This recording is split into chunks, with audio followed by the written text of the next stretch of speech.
Hello दोस्तों, कैसे हैं आप लोग। स्वागत है आपका वाई की क्लासरूम में। तो चलिए शुरू करते हैं new chapter, pair of linear equations in two variables, जो कि आपका चैप्टर 3 है। ओके, सो पहले तो हम इस टाइटल को डिकोड करते हैं। तो सबसे पहला आता है आपका पेयर। पेयर का तो मतलब आपको पता है, कोई भी दो चीज़ें जो सेम टाइप की हों उन्हें ले लूँ तो वो आ जाते हैं आपके पेयर हो जाते हैं। ओके, सो इसके बाद है linear equation in two variables. ये क्या होते हैं? तो लीनियर इक्वेशन या लीनियर पॉलिनोमियल जो है हमने एक्सरसाइज 2 में देख चुके हैं। ठीक है, तो अब उस समय जो है केवल एक वेरिएबल था, अब 2 वेरिएबल्स के साथ लीनियर इक्वेशन है। तो इसका जो जनरल फॉर्म होता है वो होता है आपका a x plus b Y plus C equals to zero. ठीक है, तो इसमें दो वेरिएबल हैं आपके, एक एक्स और एक वाई। ठीक है, तो ये आपके हो गए 2 वेरिएबल्स के साथ लीनियर इक्वेशन। लीनियर क्यों है? क्योंकि इनकी पावर्स, हाईएस्ट पावर क्या है? 1 है। ओके, और इसमें एक और कंडीशन है कि आपका a square plus b square should not be equals to zero, यानी a and b are not both zero. ठीक है, तो इसके जो कोफिशिएंट है ए बी सी, इनमें से जो ए एंड बी हैं वो एक साथ जीरो नहीं हो सकते हैं। ये ऐसा हो सकता है कि ए की वैल्यू जीरो हो और ये केवल आपका हो बी एक्स, ये आपका हो सकता है B Y plus C equals to zero के फॉर्म में हो सकता है। ठीक है, या फिर बी की वैल्यू जीरो हो, a x plus C equals to zero के फॉर्म में हो सकता है, तब भी ये आपके linear equation in two variables हो जाएंगे। लेकिन ए बी जो है दोनों साथ में जीरो नहीं होने चाहिए। ओके, तो अब पेयर भी देख लेते हैं। पेयर का मतलब होता है कि दो सेम चीज़ों को एक साथ ले लो तो वो आपके पेयर हो जाते हैं। ठीक है, तो यहाँ पर हम क्या करेंगे, तो यहाँ पर भी हम देखिए दो हमने लीनियर इक्वेशन ले ली है। ठीक है, तो a one x plus b one y plus c one equals to zero, a two x plus b two Y plus c two equals to zero. तो सेम कंडीशन यहाँ भी लगा देंगे कि ए वन बी वन जो है एक साथ जीरो नहीं हो सकते हैं, यानी ए वन का स्क्वायर प्लस बी वन का स्क्वायर करो तो ये जीरो के इक्वल नहीं होना चाहिए। ऐसे ए टू बी टू के साथ भी सेम कंडीशन लग जाएगी। तो ये आपका एक पेयर हो गया लीनियर इक्वेशंस का। ओके, तो एग्जांपल जैसे हमने यहाँ पे ले लिया 2x plus three Y minus seven equals to zero, 9x plus two Y plus eight equals to zero. ठीक है, तो कुछ भी एग्जांपल आप ले सकते हैं। ठीक है, तो अब चलते हैं नेक्स्ट कॉन्सेप्ट की ओर, इनका ज्योमेट्रिकल रिप्रेजेंटेशन। ठीक है, सो आपकी अगर लीनियर इक्वेशन है, लीनियर इक्वेशन को अगर मैं ग्राफ में ड्रॉ करूँगा तो आपकी क्या बनेगी? स्ट्रेट लाइन बनेगी। ठीक है, जो आपकी ये बनेगी स्ट्रेट लाइन बनेगी अगर मैं इसे ग्राफिकल रूप में प्रेजेंट करूँ। ओके, सो अब अगर मैं पेयर को रिप्रेजेंट करूँ तो कितनी स्ट्रेट लाइन मिलेंगी? 2 स्ट्रेट लाइन मिलेंगे। ठीक है, एक इक्वेशन के लिए एक स्ट्रेट लाइन और दूसरी इक्वेशन के लिए दूसरी स्ट्रेट लाइन। ठीक है, दोनों पेयर्स के लिए। तो अगर हम दो स्ट्रेट लाइन एक ही प्लेन में ड्रॉ करें तो हमारे 3 कंडीशन बनती हैं, तो हम वो कंडीशन देख लेंगे पहले। ठीक है, ठीक है, 2 इक्वेशन है so there will be 2 line. ठीक है, एक इक्वेशन के लिए एक स्ट्रेट लाइन होगी।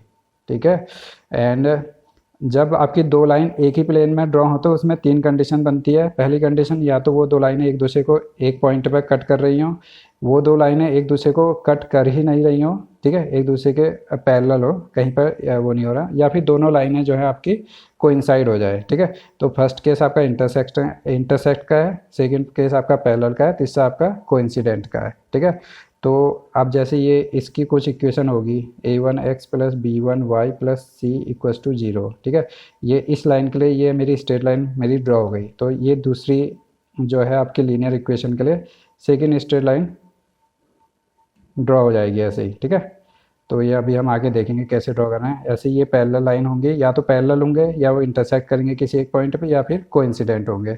कोइंसिडेंट कैसे होंगे? जैसे देखिए एक मेरी आपकी जो पहली लीनियर इक्वेशन है X plus Y equals to two. Okay, ये आपकी एक लीनियर इक्वेशन हो गई। सेकेंड हम ले लें 2x plus two Y equals to four. ठीक है, तो ये अगर मैं दोनों ड्रॉ करूँ ग्राफ्स में तो दोनों जो हैं सेम लाइन में आ जाएंगे। ठीक है, दोनों कोइंसाइड करेंगे। क्यों करेंगे? क्योंकि इसी इक्वेशन से मैं इस इक्वेशन को क्या कर सकता हूँ? निकाल सकता हूँ। कैसे? अगर मैं इस इक्वेशन में मल्टीप्लाई 2 कर दूँ तो ये मेरी ये इक्वेशन मिल जाएगी। ठीक है, तो इस केस में जो हमारा कोइंसिडेंट हो जाएगा। ठीक है, लाइन होगा। तो ये 3 केस बनेंगे, हम आगे क्वेश्चंस में देखेंगे। तो इसमें जो है थ्योरी आपकी इतनी ही है। अब चलते हैं क्वेश्चन 1 की ओर।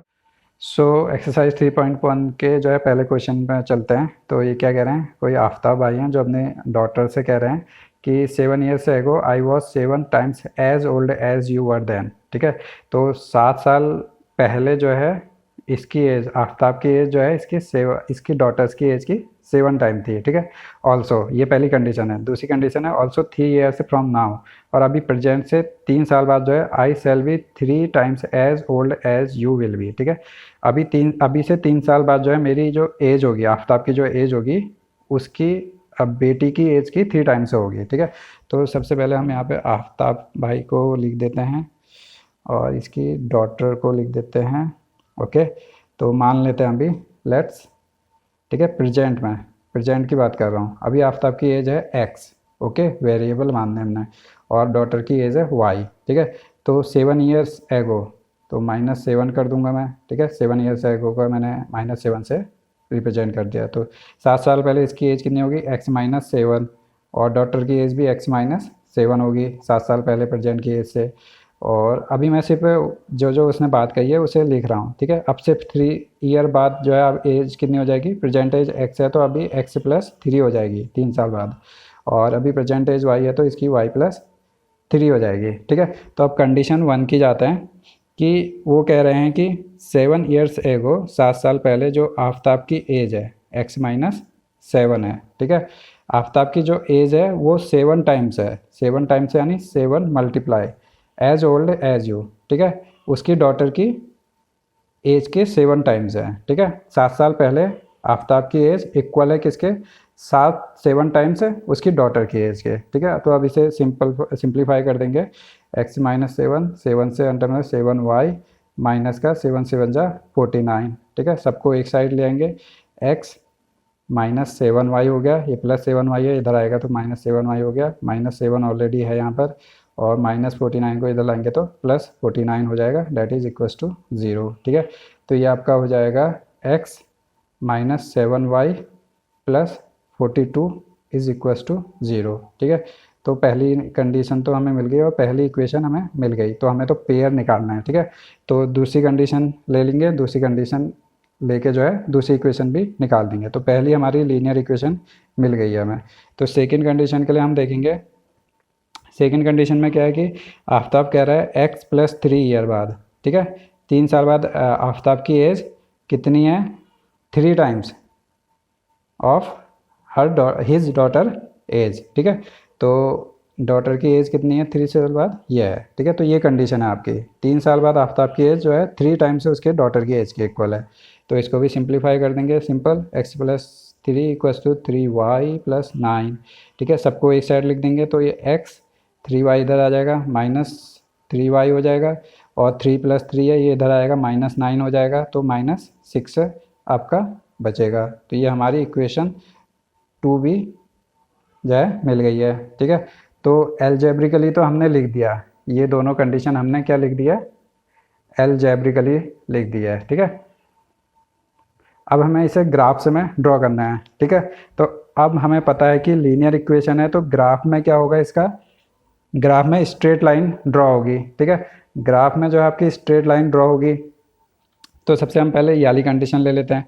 और स्ट्रेट लाइन, एक स्ट्रेट लाइन ड्रॉ करने के लिए हमें कितने पॉइंट्स की ज़रूरत होती है, मिनिमम 2 पॉइंट्स की ज़रूरत होती है। अगर ये देखिए एक पॉइंट ये मिल गया मेरे को, एक पॉइंट ये मिल गया किसी लाइन का, तो अगर मैं इन दोनों को ऐड करूँगा तो ये मेरे को लाइन मिल जाएगी। तो इस ग्राफ से मैं जो आपकी ये इक्वेशन है इसमें मेरे को कोई 2 पॉइंट मिल जाएँ तो मुझे अपनी स्ट्रेट लाइन मिल जाएगी। वो कैसे मिलेंगे, देखिए ये आपकी इक्वेशन है x-7y + 42 = 0। इसमें x की वैल्यू और y की वैल्यूज़ मेरे को चाहिए, ओके। तो पहला तो मैंने यहाँ पे बना दिया, ठीक है। अब मैं साथ में दूसरा इक्वेशन भी लिख देता हूँ, x-3y - 6 = 0, ओके। तो यहाँ पे भी x और y की वैल्यू हम देखेंगे। मुझे 2 पॉइंट चाहिए एटलीस्ट लाइन ड्रॉ करने के लिए, ठीक है, ग्राफ्स में। तो यहाँ पे तो मैं वैसे ग्राफ का यूज़ नहीं करूँगा, मैं आपको रफ ही वर्क में दिखाऊंगा, लेकिन आपको जो है प्रॉपर ग्राफ का यूज करके ड्रॉ करना पड़ेगा, ठीक है। तो सबसे पहले मैं क्या करूँ, यहाँ पे देखिए y = कितना हो जाएगा, यहाँ पर अगर मैं इस इक्वेशन को देखूँ तो y = आपका हो जाएगा -40, ये दोनों इधर जाएंगे तो ये हो जाएगा आपका, या फिर 7y को इस साइड ले लीजिए तो ये आपका हो जाएगा x + 42, और 7y इस साइड आएगा तो +7y हो जाएगा, ठीक है। 7 को नीचे भेज देंगे तो /7 हो जाएगा, ओके। तो अब मैं क्या करूँ, सिंपल मेरे को 2 पॉइंट चाहिए तो x की वैल्यू 0 रखूँगा, x की वैल्यू 0 रखेंगे तो y की वैल्यू कितनी हो जाएगी, 47/2, 42/7 कितने बार जाएगा, 6 टाइम्स। ओके, तो एक पॉइंट तो मेरे को मिल गया है। सेकेंड पॉइंट क्या करूँ, y की वैल्यू 0 रख दूँ। y की वैल्यू 0 रखूँगा तो x की वैल्यू कितनी आ जाएगी, ये देखिए y की वैल्यू मैंने 0 रख दी तो x की वैल्यू कितनी आ जाएगी, -42। ठीक है, तो मेरे को सिंपल 2 पॉइंट मिल गए हैं। यहाँ पे भी मैं अगर मैं y की वैल्यू देखूँ कैसे आता है, तो 3y इधर ले जाएंगे तो x -6/3 बचेगा। ठीक है, तो x की वैल्यू पहले 0 रखेंगे, x की वैल्यू 0 रखने पर y की वैल्यू आ जाएगी -2। ओके, x की वैल्यू 0 रखी तो y की वैल्यू इतनी आ गई। अब y की वैल्यू 0 रखूँगा तो x की वैल्यू कितनी आ जाएगी आपकी, y की वैल्यू 0 तो 3 से मल्टीप्लाई होकर 0 हो जाएगा, +6 आ जाएगी। ठीक है, अब देखिए, अब मेरे को 2D में इसे ड्रॉ करना है। ठीक है, तो 2 डायमेंशनल प्लेन में ड्रॉ करने के लिए हमारे पास कितने एक्सिस होते हैं 2 एक्सिस होते हैं। ओके, ये तो आपको 9th में या फिर इससे पहले की क्लास में पता ही होगा। एक आपका x एक्सिस हो गया, एक आपका y एक्सिस हो गया। ठीक है, तो ये आपका होगा ओरिजिन जहाँ पे 0 है, यहाँ से +1 +2 +3 एंड सो ऑन इधर को जाते हैं। ठीक है, और ऐसे ही जो है -1 -2 और इधर को जाएंगे हम। ओके, इसमें y में जो है +1 +2 जाएंगे ऊपर को और यहाँ से -1 -2 जाएंगे। ठीक है, तो हमारा पहला पॉइंट देखिए, पहले मैं ये इस लाइन को ड्रॉ कर रहा हूँ इसमें। ठीक है, तो पहला है x की वैल्यू 0 है, y की वैल्यू 6 है। x की वैल्यू 0 किस में होगी, y एक्सिस में होगी। ओके, तो x की वैल्यू 0, y की वैल्यू 6 है, तो ये यहाँ कहीं होगी। ओके, तो x की वैल्यू आपकी 0 आ जाएगी यहाँ पर और y की वैल्यू आपकी 6 आ जाएगी, है ना। तो x की वैल्यू 0 किस में होगी, आपकी जो भी y एक्सिस में इसके हर एक पॉइंट में x की वैल्यू आपकी 0 होगी। ऐसे ही y की वैल्यू 0 किस में होगी, x एक्सिस के हर एक पॉइंट में y की वैल्यू 0 होगी। तो यहाँ पे y की वैल्यू जब 0 है तो x से कितना है -42, y की वैल्यू 0 है। तो दोनों पॉइंट मिल गए मेरे को। तो यहाँ से सिंपल आप इसे ऐड करते हुए जाइए तो ये आपको लाइन मिल जाएगी। ठीक है, तो ये तो मैं आपका रफ वर्क कर रहा हूँ, आप प्रॉपर इसे जो है ग्राफ से मैं ड्रॉ करेंगे। ओके, तो ये आपके पहली लाइन मिल गई है, इसे ड्रॉ कर दिया। तो इसी प्रकार इसे भी ड्रॉ कर देंगे। x की वैल्यू 0 पे y -2 है, x की वैल्यू 0 y -2 है। ठीक है, 0, -2, एक पॉइंट मेरा ये मिल गया। और y की वैल्यू 0 पे x आपका 6 है, y की वैल्यू 0 इसमें होगी, x की वैल्यू यहाँ कहीं +6 से यहाँ कहीं ले लीजिए। ठीक है, +6 है, मतलब इससे इधर ही होगी। तो ये 2 पॉइंट मेरे को मिल गए। इन 2 पॉइंट्स को मैं ऐड करते हुए जाऊंगा तो ये भी लाइन हमें मिल गई है। ठीक है, तो ये हमने एल्जेब्रिकली भी लिख दिया दोनों इक्वेशंस को एक्स वाई के टर्म में, और ये हमने ग्राफिकली भी जो आपका रिप्रेजेंट कर दिया। ओके, सो यहाँ पे मैं आपको एक चीज़ और बताऊंगा। देखिए यहाँ पे जो आपका ये -42,0 है, -42 इस एक्स एक्सिस में काफ़ी दूर मिल जाएगा ये पॉइंट आपको। ठीक है, तो आपको कोई अगर नज़दीक के पॉइंट मिल जाएँ तो वो आपका ड्रॉ करने में ईजी होगा। ठीक है, अब वो कैसे मिलेगा, देखिए इसमें थोड़ा सा आपको अपना रीजनिंग लगानी पड़ेगी। जैसे y की वैल्यू ये है, ठीक है, y = x + 42/7 लिखा है। ठीक है, तो अब मेरे को 7 से डिवाइड करना है, तो मेरे को इंटीजर चाहिए, मतलब इसको मैं इससे कुछ वैल्यू आए जो 7 से डिवाइड हो जाए। ठीक है, तो अब देखिए यहाँ पर अगर मैं क्या करूँ, x में मेरे को निगेटिव वैल्यू रखनी है। कितनी वैल्यू रख सकता हूँ x में निगेटिव वैल्यू, 42 में जो है 7 का डिवाइड चले जाता है, तो इससे मैं अगर 7 और कम कर दूँ यानी -7 रख दूँ। ओके, तो 7 का डिवाइड फिर भी चले जाएगा। ठीक है, बाई 7 किया। अब 42 से 7 जाएगा, आपका कितना बचेगा 35, 35/7, 7 5 जा 35, तो y की वैल्यू आ गई 5, यानी x की वैल्यू -7 पे y की वैल्यू आपको +5 मिल गई है। ठीक है, तो यहाँ कहीं हम जाएंगे तो यहाँ कहीं -7 आपको नज़दीक मिल जाएगा। x की वैल्यू -7 है तो इसके सामने कहीं y की वैल्यू +5 आपको मिल जाएगी। तो ये पॉइंट आपको मिल जाएगा -7, 5 का। तो आप इन दोनों को ऐड करते हुए लाइन खींच दीजिए।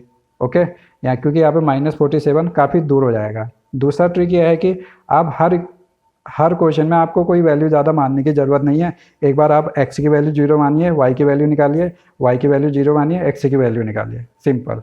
Okay, so guys, if you like the video, if you like the explanation, please like कीजिए, शेयर कीजिए, सब्सक्राइब कीजिए। मिलते हैं क्वेश्चन 2 में नेक्स्ट वीडियो में। Okay, thank you.